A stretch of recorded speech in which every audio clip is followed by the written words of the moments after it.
I mean, what is the point in having a child for all this time and raising them and putting in all of this energy and time if the child grows up one day and does not want a relationship with you or for you to be around their grandchildren? This is a real life consequence of spanking your children that is possible.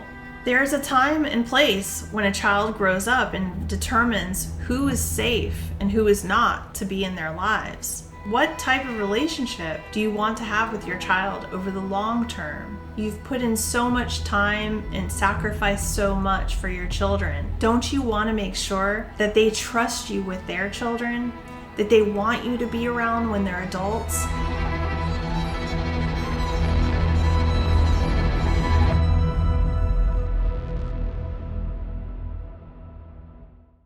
I wanted to talk about how spanking stunts emotional development. Now, I realize this topic may be difficult for those of you who have been spanked or who have done the spanking. And I'm not here to judge anybody. I'm not here to shame anybody. I'm not here to make you feel less than or wrong. I'm here to expose a different way of understanding that experience for you and the child. What I truly desire is to see a world where human beings can understand one another, know how to collaborate and work together, and know how to trust one another. All human beings need to have someone that they feel they can trust, and they really need to feel understood and accepted for who they are, even when they're not perfect. I've heard people say, "I was spanked as a child. It didn't hurt me. It made me remember I never did it again." And there are other people that I've heard say that spanking has helped them become the best person that they could be. I would like to disagree with that and hope to invite you into a different way of looking at it, because I believe that we are born with everything we need to succeed, but we don't need someone harming us physically and scaring us to get the best out of us. So let's unpack this and try to understand what happens inside of children when you spank them.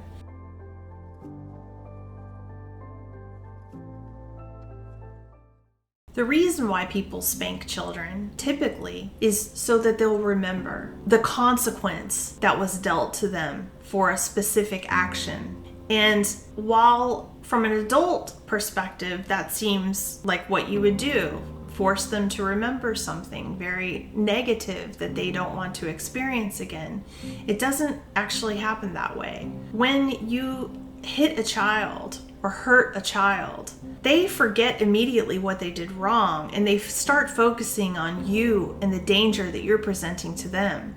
And once they start looking at you as the new threat, they start moving into the fear part of the brain.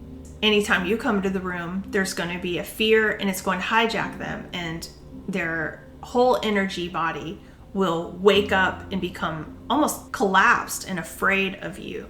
It will not help them remember the thing that you hit them for. The human brain does not fully develop until around the age of 25. For some people, it may take them until the age of 30 before their consciousness really catches up to having self-reflection. This is important to understand because oftentimes when we're in anger over something that a child has done, that reaction to smack the child for it so they'll remember might happen. But if you can rationally understand that a child does not have the ability to remember that thing that you're telling them to remember, if you tell a 5-year-old, don't go touch something, that 5-year-old 5 minutes later will forget what you've told them because they live in a landscape where they're taking in all the sensory information to know the world. They're taking in the temperature, the smells, the sounds, the stimulus, the way that the dog responds to certain things. There's so much sensory input going into that child that's learning naturally. So let's just say that we're toddlers and we get close to something very hot and we're told not to touch it, but we can't remember that information. And so we go ahead and touch it and it burns. What happens inside of the body is there are corpuscles inside of your fingertips, and those corpuscles will send neurological data to the brain and the body. So the child is much less likely to do it again. If the child's learning has happened naturally, the child will say, oh, I know that this is hot now and I don't want to go near it. So now that child knows what the real danger is because the child's able to sense it himself. He doesn't need rules and signs and all kinds of people telling them this. They experienced it, therefore they know it. If you want to have children that are growing up with wisdom and have happiness inside of themselves, children need the ability to make mistakes and recover. They need the ability to develop themselves naturally and learn what the world is in a natural way without harsh criticisms. Those harsh criticisms will embed stories in their mind and their ego, and they will become their own criticizer, which will ultimately undermine the strength that they have in this world and their ability to thrive. For now, it's important to understand that even though you really, really want your children to remember something, they may not be able to because they lack the cognitive ability to. So to expect that is unrealistic, and it puts them in a bad position, and it puts you in a bad position with them and your relationship.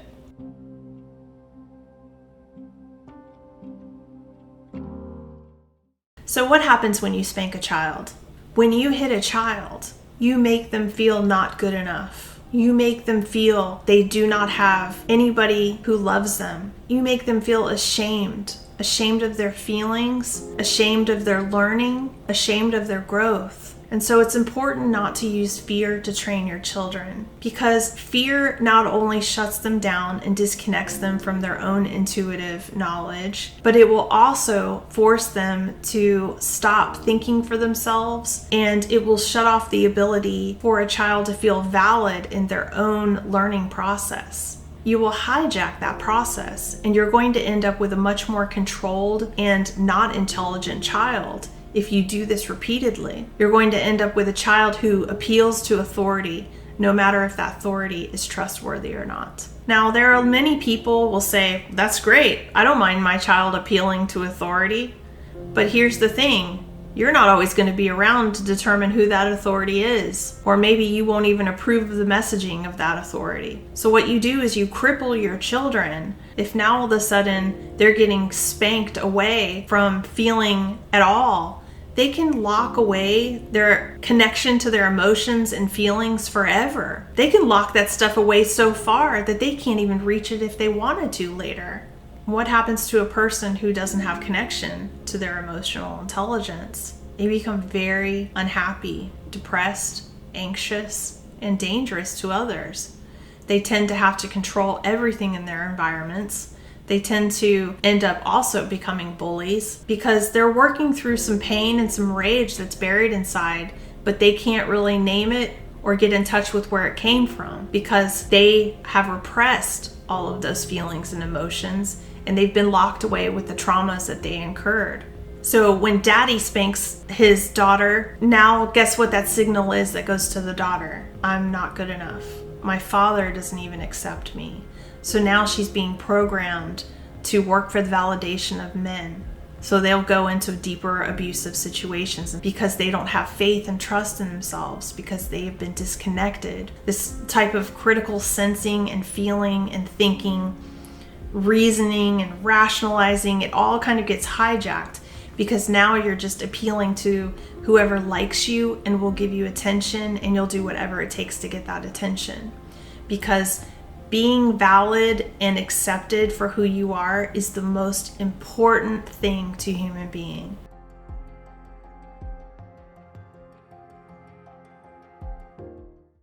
How does spanking affect your relationship with your child over time? Let's talk about that. I mean, what is the point in having a child for all this time and raising them and putting in all of this energy and time if the child grows up one day and does not want a relationship with you or for you to be around their grandchildren? This is a real life consequence of spanking your children that is possible. There is a time and place when a child grows up and determines who is safe and who is not to be in their lives. So it's important to understand, what type of relationship do you want to have with your child over the long term? Don't you want to make sure that they trust you with their children, that they want you to be around when they're adults?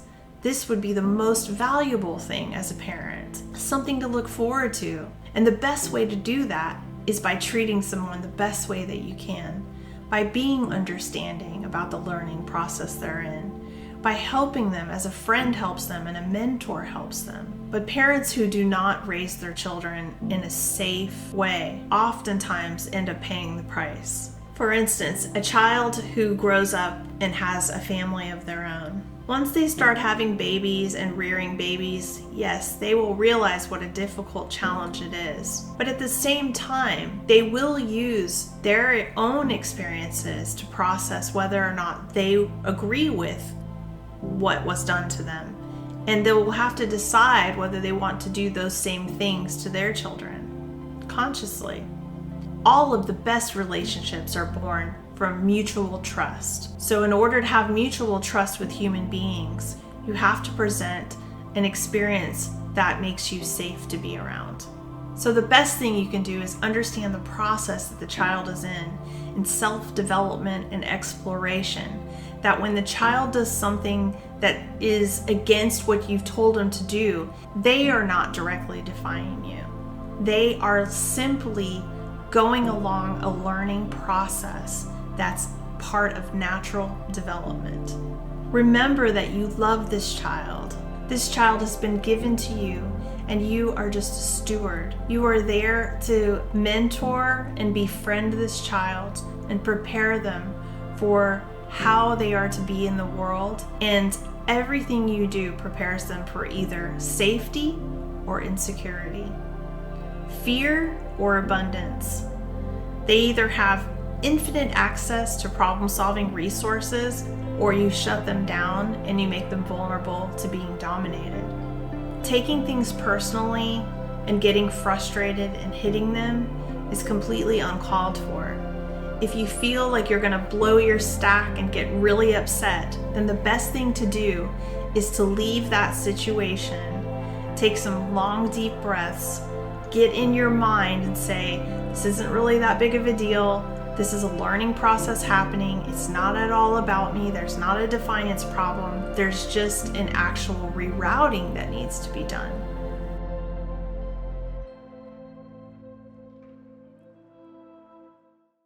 So what do you do if a child does something that's wrong or dangerous? How do you handle it? There are lots of child psychologists that will tell you that creating different types of punishments can help. Timeout, banishment.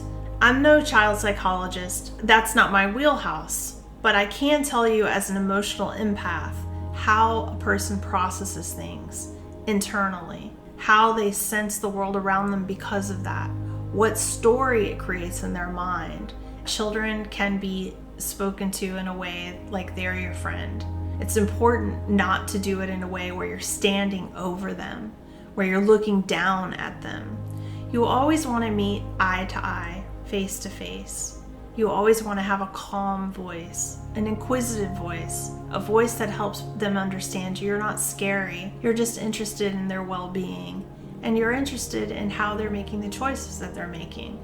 Maybe you told them an hour ago, don't ride your bike in a certain place, and an hour later you see them riding your bike in a certain place. Well, it's important to bring them in and talk to them calmly about it and try to understand, why were you there? What was happening? What was bringing you in that direction?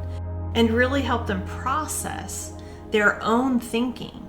This is what's valuable about helping a child develop their emotional intelligence, is you can help them connect to why they made the decision they did, what their interest was, what they were exploring, what they were trying to do, and then say, well, maybe next time, because I'm really afraid for you to go in this area because it's very dangerous, there's a lot of cars, a lot of bad things can happen to you. Then they'll understand your intention. And then you say, I love you so much, you're so important to me. And that's why I'm so concerned about making sure that you're safe. It's all about repetition, and it's all about calmness and friendliness and willingness to understand.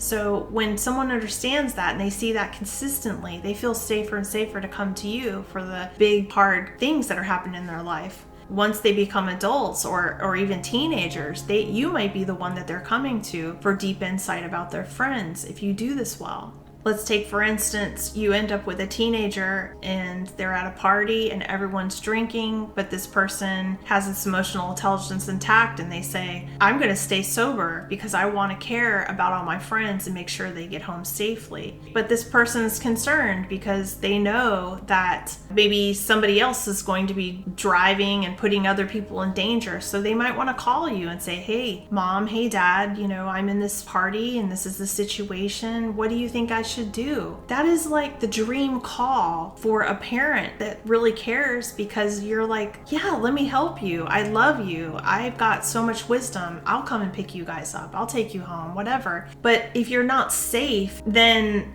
they're not going to call you. You're never even going to know. You're not going to know who is in a difficult pinch and really needs adult advice. So it's a real honor to find yourself in a position where your kids can trust you as they develop, and you can allow them to make mistakes without being destroyed.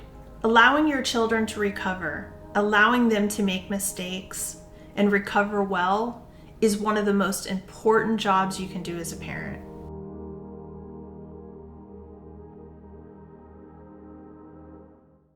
One of the most positive things you can do with your child when they're in the middle of a tantrum or an experience where they're really upset and they're doing something they're not supposed to be doing is to use physical touch. But you want to use loving touch, calm, grounding touch. It's never going to be a convenient moment for you for a child to have a big tantrum. So just have everything go into suspended state of animation and be with that moment. Now, the child's not going to be able to rationalize things for you. You can ask them all the questions in the world, but that's probably not the best time to do that. It's probably best time just to hold space with them. Be with them, stroke their hair, touch their back lightly, maybe stroke their arm, and you take their hand lovingly and you hold it and you say, I love you. What's happening, darling? Let me find out. Why are you so upset? What's going on? It's okay. It's okay. Mommy just wants to understand what's happening. Daddy just wants to understand what your needs are. What is it that you're feeling you need? Help them work through that, because they don't have the consciousness to know what they're feeling. They don't know when somebody's in that state. Being held and loved and rocked can be a very powerful thing. In a loving way, in a very calming way, you could literally just put that child on your lap and you could hold them and let them cry. Let them get it out. Let them express their pain.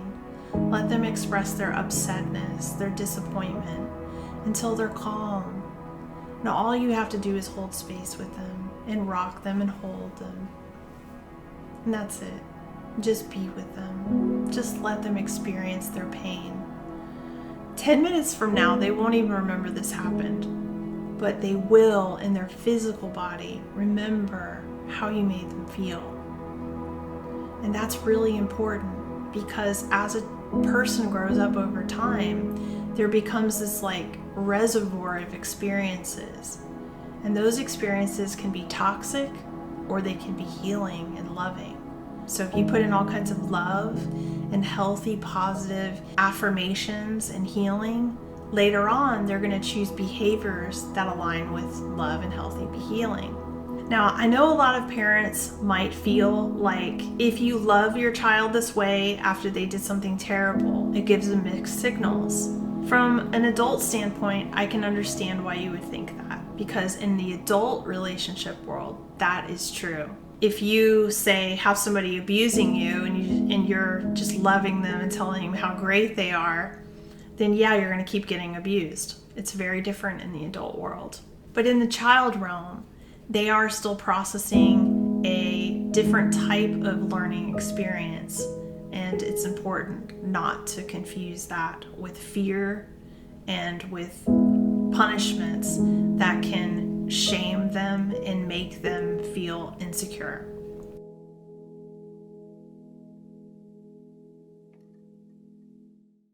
How do you recover your relationship if you spanked your child and now you realize maybe that wasn't the best thing? The most important thing is to acknowledge the pain and the suffering you might have caused, even if it was unknowingly. So if you know that you have harmed your child, maybe you've been angry, maybe you used to have a rage disorder, or whenever you talked to them, you were very critical and harsh. Maybe you said things that emotionally harmed them or psychologically harmed them. And now you want to have a different type of experience with them. Now you realize maybe you carried this over. Maybe this was done to you. And it's just something you didn't know that you shouldn't be doing until after you did it. And now you realize the harm it caused. There's actually a very important thing you can do to recover that relationship. And I very much encourage you to do that. No matter how much courage it takes, this can make all the difference to that child's inner landscape and how this child turns out. Apologies, acknowledgement. It's important that you acknowledge the pain and the suffering you've caused. If you spanked your child, or you've hurt your child, or you've screamed at them, or raged at them, or caused them any level of fear of you, then it's really important that you come to that child on a day when everything is calm, and you sit them down in privacy, and you tell them what you've come to realize. It can sound something like this. When I was growing up, I went through these types of experiences with my family. I was spanked, I was yelled at, I was put in timeouts, I was abandoned for long periods of time. Whatever it is that you went through that you feel you have carried over into this relationship with your own children, acknowledge that. Acknowledge how that made you feel. Acknowledge that you've processed that from an empathic lens. This will help the child to understand that you're coming from a place of feeling. You're not coming from a place of authority. You're coming from a place that is now trying to say, I understand how I made you feel. Even though it wasn't my intention to hurt you in this way, I know that I did. And I really want to make that right. I really want to take ownership of that. I really wanted to let you know that I'm so sorry. But I promise you that now that I've thought about it, and I've really processed that I was frustrated and I was losing my cool and that I didn't have the tools that I needed as a young parent. Now I understand what I was missing, and I want to be better for you. And I want to make an apology to you for any harm that I've caused. I want to restore our relationship, and I want you to know that I'm so proud of you. I'm so grateful you're in my life. I find you the most interesting and wonderful person. It's important to give them back their self-worth. That's what spanking and rage and punishments take from a child. So when you're recovering and apologizing to them, it's important that you give them back their self-worth and you help them understand how truly special they are, and that all those things that happened in the past don't ever have to happen again between the two of you, because now you're really developing yourself in a way that you can be safe and know exactly how to love them in the way that honors the relationship. I know that for a lot of parents, this is difficult. There's a fear for people that if they own something, it will be used against them. But rarely does that happen. And typically, if it does happen, it's because the child is testing you to see whether or not you're really who you think you are in this new change. It's okay to allow for that testing. It's okay to allow for the child to express his anger or her anger or rage. It's okay, because the more truth that gets expressed between the two of you in a healthy way, meaning you might be in a humble position and that child might come at you with all the pain and the anger and how you made them feel. And if you stay in that peaceful, loving place where you're receiving that information and their truth in a loving way, you will have passed the test. Now, they may determine to test you over time, because you might show up as different people in front of different people or in different circumstances. Maybe you had a drinking problem and you switched into a totally different part of yourself when you're drinking. So they might test you in different situations to see what's true. And that's okay. That's human nature. This is actually part of our survival tool set. When you see that, that's a positive thing. What you should be seeing is that this child has something intact that will help them survive. And it's not an attack on you. It's more of a need to know what's really true. And eventually they will stop the testing once they see the consistency. So it's important to recover with one another. And no matter how long it takes, the benefits will come to the both of you. And in fact, will spill out into the rest of the family and the rest of the children that are going to come into that family. When you're a parent who's made mistakes, it's not easy to figure out how to learn to live with yourself. But if you recover with your children and you make apologies and you truly, truly change how you're treating them, how you're actually considering them, then anything is possible. All the most beautiful relationships can be restored. If you have a terrible relationship with your children because you haven't honored them, I promise you, this way of honoring the truth and actually emotionally processing how you made them feel and being present with that can be the healing elixir and the foundation that you can start a new life with them with.